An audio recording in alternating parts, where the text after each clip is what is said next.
Hey guys, welcome back to the channel. Sid here from 3 Mississippi. Thanks for clicking on the video. If you've been hanging out with us, you know that last week we processed some of our Muscovy ducks, and this week we are breaking down the meat and making some stock out of the carcasses. So we're going to show you our process and how we do it, so stick around.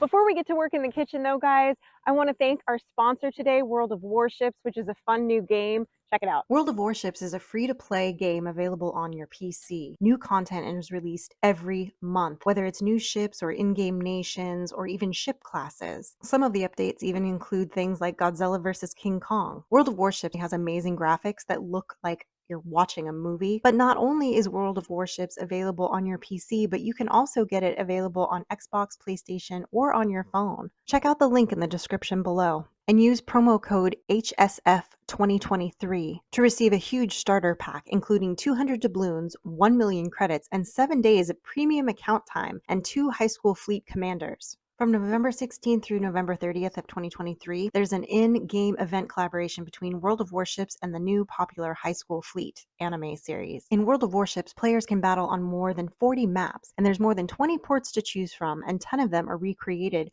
based on historical harbors and port towns. There's aircraft carriers, battleships, cruisers, and destroyers. Thank you again to our sponsor, World of Warships, and don't forget to check out that link there down below and that promo code to get your freebies and try out the game on your PC.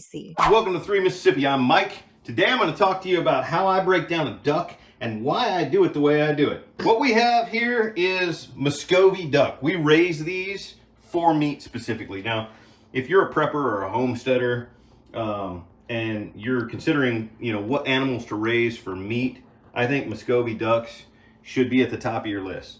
Do some research, see if they're right for you. They're right for us. So, with this Muscovy duck, I'm looking at a few things when I get ready to break it down. I'm looking at what am I going to use it for? There's really 3 main pieces for me, okay? This duck has no white meat on it, like a chicken, like chicken breast, no such thing. The legs and thighs on this duck are smaller in relation to the body size than you might think. And they're dark meat, kind of like turkey, but with a layer of fat in there that is really, I guess, I don't know what the word is. It's like a delicate, it's just really scrumptious fat in a duck. Then we have the breast. And the breast on this, unlike chicken, is actually very red. It's almost, it almost looks kind of like steak. All right, it's very interesting meat. And there are several ways I like to prepare the breast. One of my favorite is to cure it, almost like a salami, but not the same. But cured and sliced thin in like a charcuterie situation. So we have our dark meat back here on the thighs and legs, which we'll do we'll do a braise, or we'll do a stock pot with some potatoes and some carrots and some onions and garlic. And then we have our breasts, and then we have the carcass.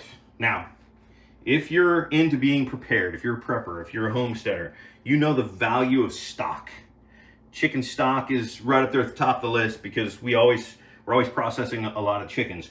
Duck stock, guys, there's nothing like it. It is by far the tastiest stock that we make, and I look forward to making it. So let's get right into breaking this bird down. I'm gonna show you how I do it, and then we'll kind of talk briefly about how we use each of these cuts. First thing I'm going to do with a sharp knife, make sure you're using a sharp knife. I like this little kind of version of a paring knife. It's stiff, it's about the right length. A chef's knife gets a little bulky in there, but just make sure you're using a good quality sharp knife. And the first thing I'm going to do is get right into the breast. Okay, so you see this breastbone right here. Okay, that divides obviously the 2 breast meat pieces. We're going to come right in beside it, cut through that skin, and we're just going to cut right down.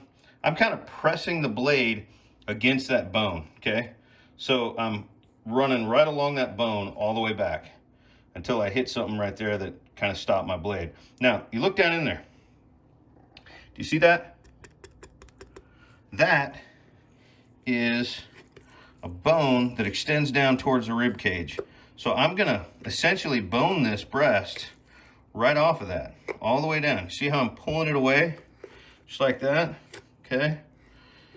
And I'm keeping the skin on this breast, and that's important. We're gonna talk about that here shortly. Now, right up in here, there's a bone right up here, and there's a whole bunch of meat here. We want to get as much of that meat as we can. So I'm going to carve gently around that bone. You see how I'm doing that? I mean, it doesn't take long, just you know, a little bit. I want to get all that amazing meat. And remember when I was telling you how it's almost red meat? Look at that, guys. That is almost red meat. If you didn't know you were looking inside of a duck right now, you would have no idea. So I've pulled this all the way down off of that rib, and I have all the meat right there, okay? All the way down here. Now, I'm keeping that skin on it on purpose. So I want to get as much of this skin down here on the breast as I can, all right? And I'm going to do that by tracing around and pulling this off just like this, okay? And now we're dividing between the breast and the leg thigh right here, okay? So I'm just cutting the skin right up just like that. See that? How much skin is on that breast? All right, then we're just gonna pull that the rest of the way out just like this. I did that one kind of slow so you guys could see it, but it goes super fast, okay? So there, you see that's the skin side, okay? And that is the meat side. And with that extra skin on there, I have options, so that's important. So we're gonna put that to the side, and I'm gonna do the other side. All right, here we go. You guys ready?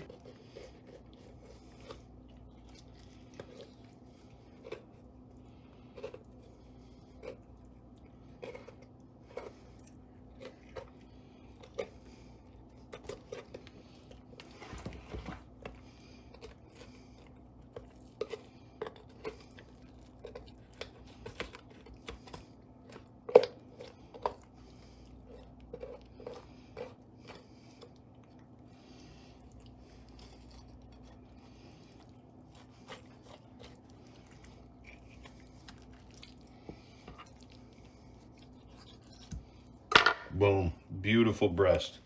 Look at that. Hardly any meat left on there, but what little bit is there is gonna come useful in the stock. Now, this is your leg right here, and this is your thigh. They have much smaller thighs than a chicken, but there is something there, and we're gonna try to get as much of this as we can. And I'm gonna show you how we do that, okay? We're gonna start inside here, where the thigh meets the body, okay? And we're gonna trace that body down. You see that? See, I'm tracing the body down, and I'm trying not to cut any thigh meat there, okay? And what I'm looking for is the joint. Now watch this, guys. Ready, set, boom. See that joint pop open right there? All right, that's what you're looking for, okay? Now you're gonna come around, and you're gonna trace your blade. Don't cut any bones, guys. Just look for where the bone's disarticulated. Okay, right there. Right where the bone popped out, that's where you're cutting it. So there is your thigh and your drumstick, essentially, okay? With the skin on. If you want to do a confit, whatever you want to do with this, this is ready for it, okay? We'll do the other side, nice and easy. Again, I'll just show you real quick, okay? I'm just gonna trace right down the body. I shouldn't be cutting any protein right now. I'm trying to trace right down the body and just cut that connecting tissue, and then I'm gonna pop. Just like that. That ball comes out of that connecting joint, cutting back here, and I'm following as tight to the carcass as I can all the way down, right there. Beautiful, beautiful. Doesn't get any nicer than that. Duck wings, in my opinion, are not that good, okay? I prefer to put the wings in the stock, but I'm gonna show you how I take these wings off in case you wanna make duck wings, all right? So the first thing I'm gonna do is I kind of hold let the weight of the carcass hang down, and I'm cutting this skin right here, and I'm kind of pointing the blade towards where I think the ball is, the joint, okay? All right, and I'm disarticulating it right there. Do you see that? Joint, just disarticulating right through that joint. Just like that, okay? That is a big old duck wing with a couple of feathers left on it. Y'all didn't see that. We're just gonna get rid of those right there. There's a little bit of meat here and a little bit of meat here, and there's no meat here, okay? So what I like to do with these is I break them here. I'm cutting straight down towards that joint.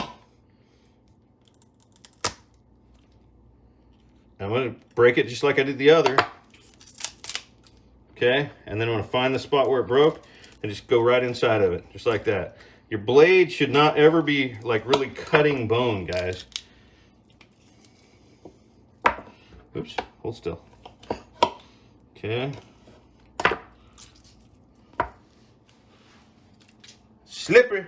It's a slippery one. Now you can do the same thing right here. There's just not enough meat on there. This would be, if you were gonna make duck wings, that would be your wings.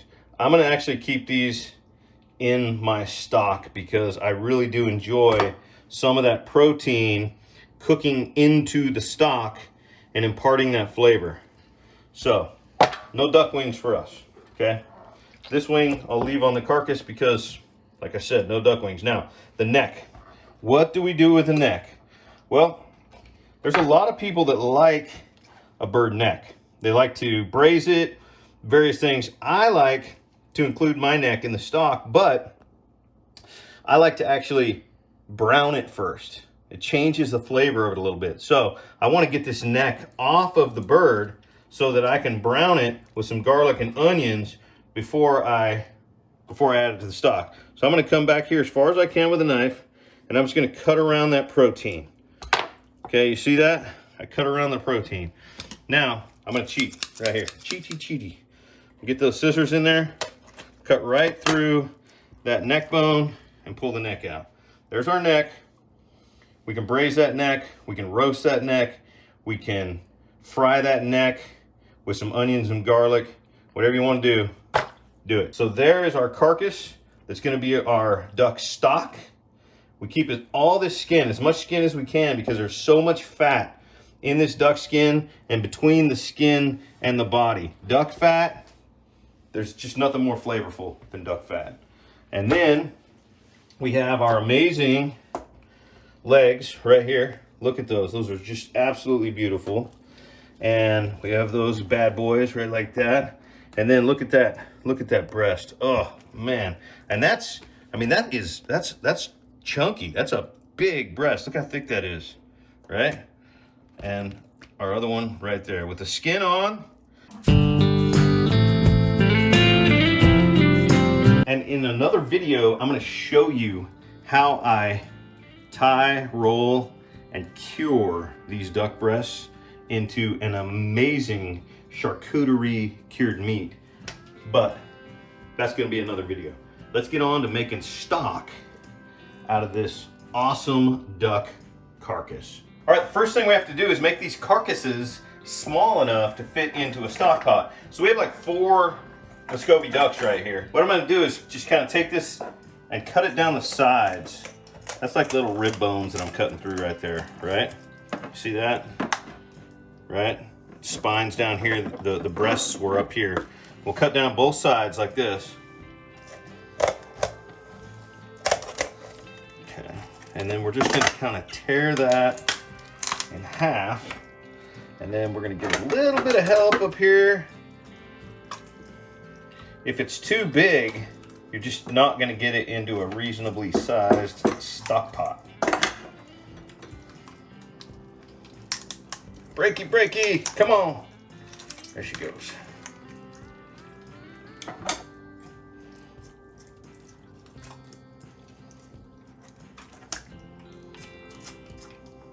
All right, and then if you need to, you might be able to break this down a little bit farther right here.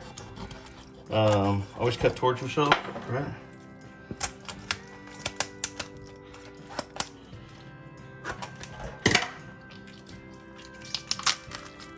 that.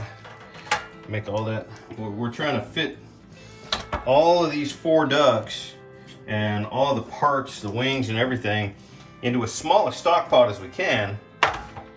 And yeah, it takes a minute, but it's not that big a deal. So break them down.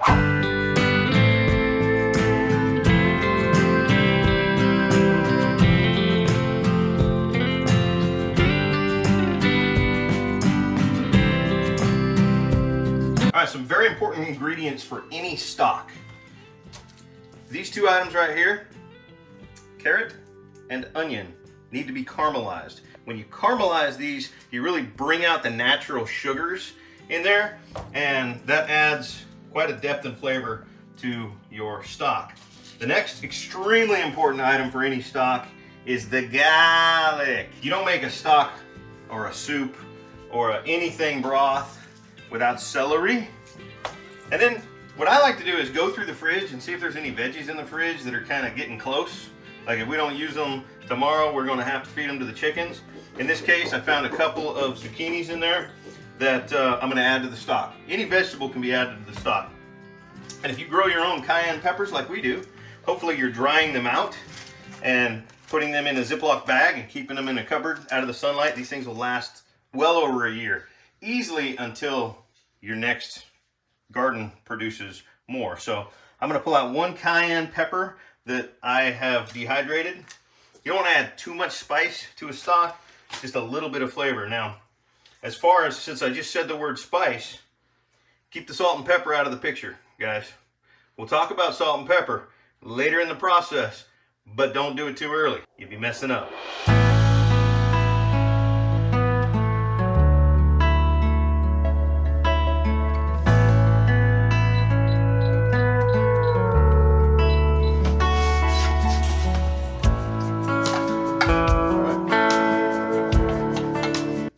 Start caramelizing. And if you get a little bit, see, beautiful thing about a stock, notice I got a little bit of a onion peel in there. Doesn't matter. You can leave all the onion peels in because we're going to be running this through a nice fine strainer later, so it doesn't really matter.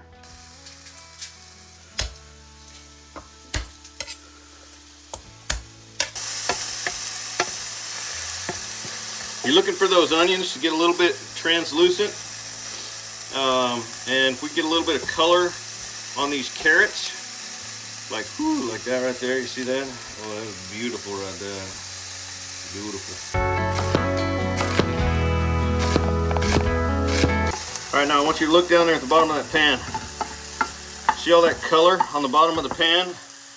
That is nothing but flavor down there, and we got to get all that flavor off the pan and into what we're doing. So we're going to deglaze the pan, and what do we got here? Well, we got a Kirkland brand Malbec.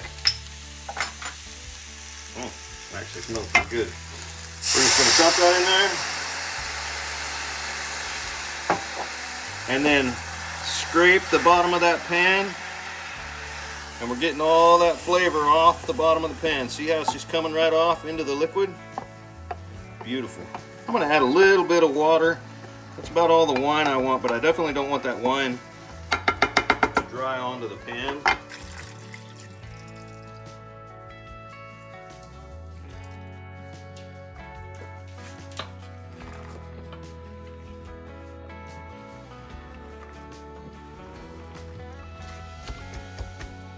Those garlics in there, nice and matte. Oh, splashed right in my eyeball. A little wine in the eyeball. Always wear safety glasses when you're doing unsafe work, people.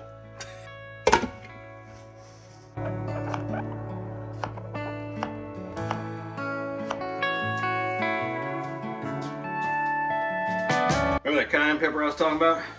We're going right in the pot with this, all right?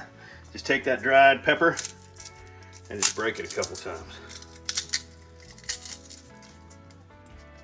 There it is. Take all this stuff right here, and you're going to pour it towards the camera person and hope it doesn't splash on them. Now don't wash that pan. Put it right back on the heat and throw some kind of oil in it right now real quick. Remember these?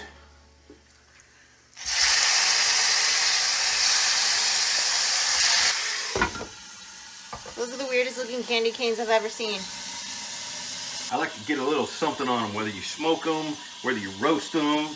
In this case, I'm gonna pan fry them. Just get a little bit of that cooked flavor on there. I thought about smoking these today, but then I thought, man, do I want to impart that smoked flavor in the entire pot of stock? Because whatever I do, it's all gonna taste like that. Sometimes you want a little bit of smoked flavor in this, but then you want one that's not. So keeping the stock a little simpler is sometimes good. All right, after we get a little color on both sides of these necks, we're gonna turn that burner off. Yeah, that's nice right there. Put that right in the water. Ooh, look at that right there. Oh yeah, put that right in the water. Yep, put that right in the water. And if you can get any of this off of here, nice, beautiful non-stick pan, right? Get that out of there. Put that right in the water. Get ready for this grease to pop a little bit when it hits the water. Go. Don't ever add water to grease, but you can add a little grease to water. Give that a good stir. Get everything below the water line. Now, here's the deal, guys. Let me turn this off so you can hear me. Not that one, that one. This is a 22 quart stainless steel pot. I'm gonna fill this right up to these rivets right here, just at the bottom of the rivets, before I let this thing sit. Now it's gonna take 10 to 12, maybe 14 hours. And my goal here is to cook every bit of goodness I can cook out of everything that's in that pot into the liquid. And that time I just said, between 10 and 14 hours, is just the cook time. If you have cooked stock enough times in your pot and you know how fast it's going to evaporate, you don't have to sit over it and watch it, okay? Because that's a boring 10 to 12, 14 hours. I'm actually going to get this set to where it's boiling at a low boil the way I want it to, and I'm going to go to bed. And I'm going to check it in 8 hours. Now, if you have a gas stove, you probably don't want to do that. If you don't know how long it's going to take to evaporate, you probably don't want to do that. But be prepared to cook this for a long time. It's the next morning and I just turned the stove back on, making some coffee. And there we go. Let's get this bad boy rolling. Okay guys, so once this has reduced by about a third, we're going to turn off the heat, turn off that loud fan, and we're going to pull this off. The next step is to get a bunch of the bones and stuff out of there. So let's do that right now. I'll start with tongs and just kind of get some big stuff. A bunch of the juices that are coming off those bones in that pan are going to wind up going back in here in a little while. But the main thing I want to do is just get all these big chunks out of here. All right, once we get all the big chunks out of there, I kind of switch to this basket here. All right, after I got the big chunks out of there,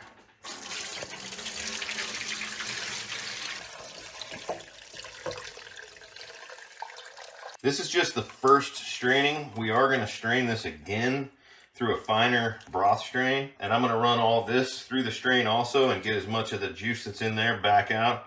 But this right here is now ready to go back into the pan, and this is when we're going to season it, guys. Remember when I told you earlier, lay off the salt and pepper too early in the process? The reason for that is because if you put salt to taste in 22 quarts of liquid and then reduce it down to 16 quarts of liquid, it's going to be too salty, right? So that's why we wait until the end here, or near the end, to add our salt and pepper. It looks like we're getting close to the end here, guys, but we're not. Several steps left to do. Let's get this back in the pot. Okay, so guys, now we're just going to pull a little bit off of here. This is the first time tasting it now. Can you see that? Take a look at it. How's that look? Looks good. It looks real good. In fact, it looks a little concentrated, which I think I over reduced it a hair, which is fine, because then we can just add water. So that is so good. It's definitely concentrated a bit. With 4 birds and the amount of stuff that we put in there, Should be able to get 10 or 12 quarts, and I think that's reduced down to closer to 8 quarts. So I am going to add a little bit of water and taste it again, get it to right where we want it, and then, boy, I'll tell you, it doesn't need much salt. In fact, I'm not going to add any salt, guys. I'm going to wait and add salt to whatever recipe we use it in later. I'm going to essentially proof this up if we're talking whiskey. I'm going to add a little bit of water to get it up to the concentration that I want it to be. All right, last step. Let's take this bad boy over here. Now you want to use a really fine strainer for this last step. Nice and easy. Oh no, that's 6 quarts. All right, 6 quarts. Put our 6 quarts in here. Every time I make duck stock, I swear this is the best stock I've ever made, but it's not. All right, let's see what we got here. Almost another 6. Almost another. That's about 5. This stock's done, guys. You could can this right now or jar it, but if you wanted to, you could put it in the fridge, let it sit overnight, and any of the fats that are in there will rise to the top and solidify it, and you can pull those off. I'm gonna jar it like it is. We're calling this duck stock done. And that is how you make amazing duck stock. Guys, this right here is gold. This is liquid gold. You have to do this. I'm just telling you right now. Don't forget, check out that link below for World of Warships. There's a promo code and whatnot. Have a good time. Thanks for checking out 3 Mississippi. Hope you guys get you some Muscovy ducks and learn how to make stock. Love you. God bless. Don't forget, safety's off, and have a good night.